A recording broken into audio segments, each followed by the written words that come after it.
Hi നമസ്കാരം. വാസ്തുവിദ്യത്തിൻ്റെ മറ്റൊരു അധ്യായത്തിലേക്ക് വീണ്ടും സ്വാഗതം.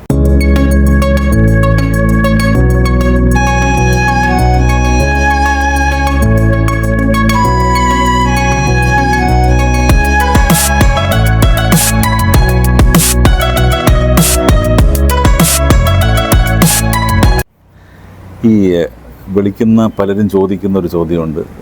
അപ്പം ചില സ്ത്രീകളൊക്കെ വിളിക്കുമ്പോൾ അവരുടെ ഭർത്താക്കന്മാർക്ക് ജോലി സ്ഥിരതയില്ല, അല്ലെങ്കിൽ ജോലി എന്നും പ്രശ്നങ്ങളാണ്, വരുമാനം കുറവ്, ജോലിക്ക് മാറ്റം സംഭവിച്ചുകൊണ്ടിരിക്കുന്നു. ഇതൊക്കെ വാസ്തു നിമിത്തമായിട്ടുള്ള എന്തെങ്കിലും കാരണം കൊണ്ടാണോ എന്ന് പലരും ചോദിക്കാറുണ്ട്. എനിക്ക് പ്രത്യേകിച്ച് പറയാനുള്ളതെന്ന് പറഞ്ഞാൽ, വാസ്തു നിമിത്തമായ കാരണങ്ങൾ കൊണ്ട് സംഭവിക്കാവുന്ന ഇത്തരം അവസ്ഥകളെ നമുക്ക് മെയിനായിട്ട് വീട്ടിൻ്റെ തെക്ക് ഭാഗം അല്ലെങ്കിൽ തെക്ക് പടിഞ്ഞാറേ ഭാഗത്തെ വീഴ്ചകളായിട്ടാണ് വാസ്തു നോക്കിക്കാണുന്നത്. ഇപ്പോൾ തെക്ക് ഭാഗത്തിൻ്റെ വീഴ്ചകളെന്ന് പറയുന്നത്, ഇപ്പോൾ തെക്ക് ഭാഗത്ത് വെയിറ്റ് ഇല്ലാതിരിക്കുന്നൊരവസ്ഥ വരിക, തെക്ക് ഭാഗം ഒരുപാട് ലൈറ്റായിട്ട് കിടക്കുക, അല്ലെങ്കിൽ തെക്ക് ഭാഗം എക്സ്റ്റെൻഡായി കിടക്കുക, ഇങ്ങനെയൊക്കെ ഉള്ള സ്ഥലങ്ങളിലാണ് ഇത് കൂടുതൽ കാണുന്നത്. അപ്പോൾ അതുകൊണ്ട് നിങ്ങൾ ശ്രദ്ധിക്കാനുള്ളത്, തെക്ക് ഭാഗത്തിനെ ബലപ്പെടുത്തുക.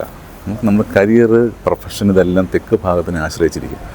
പ്രത്യേകിച്ച് ഫെയിം, ഈ സിനിമ പോലുള്ള മേഖലകളിലൊക്കെ പ്രവർത്തിക്കുന്ന ആൾക്കാർ, അല്ലെങ്കിൽ ക്രിയേറ്റീവായിട്ടുള്ള ആർട്ടിസ്റ്റിക് മേഖലകളിലൊക്കെ പ്രവർത്തിക്കുന്ന ആളെ സംബന്ധിച്ചിടത്തോളം അവരുടെ ഫെയിമൊക്കെ തെക്ക് ഭാഗത്ത് ഡിപ്പെൻഡ് ചെയ്താണ്. അപ്പോൾ തെക്ക് ഭാഗം മാക്സിമം സ്ട്രോങ് ആക്കുക, തെക്ക് ഭാഗത്ത് നല്ല രീതിയിൽ വെയിറ്റ് കൊണ്ടുവരിക, അവിടെ ജലസാന്നിധ്യം കുറയ്ക്കുക.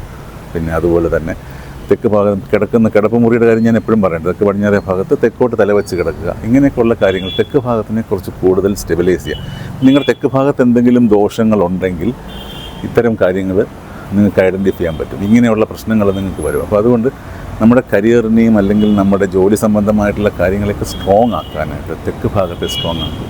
ഇത്രയും പറഞ്ഞുകൊണ്ട് ഈ വീഡിയോ അവസാനിപ്പിക്കുകയാണ്. മറ്റൊരു നല്ല വീഡിയോയുമായി നിങ്ങളുടെ മുന്നിൽ എത്തുന്നവരെ നന്ദി, നമസ്കാരം.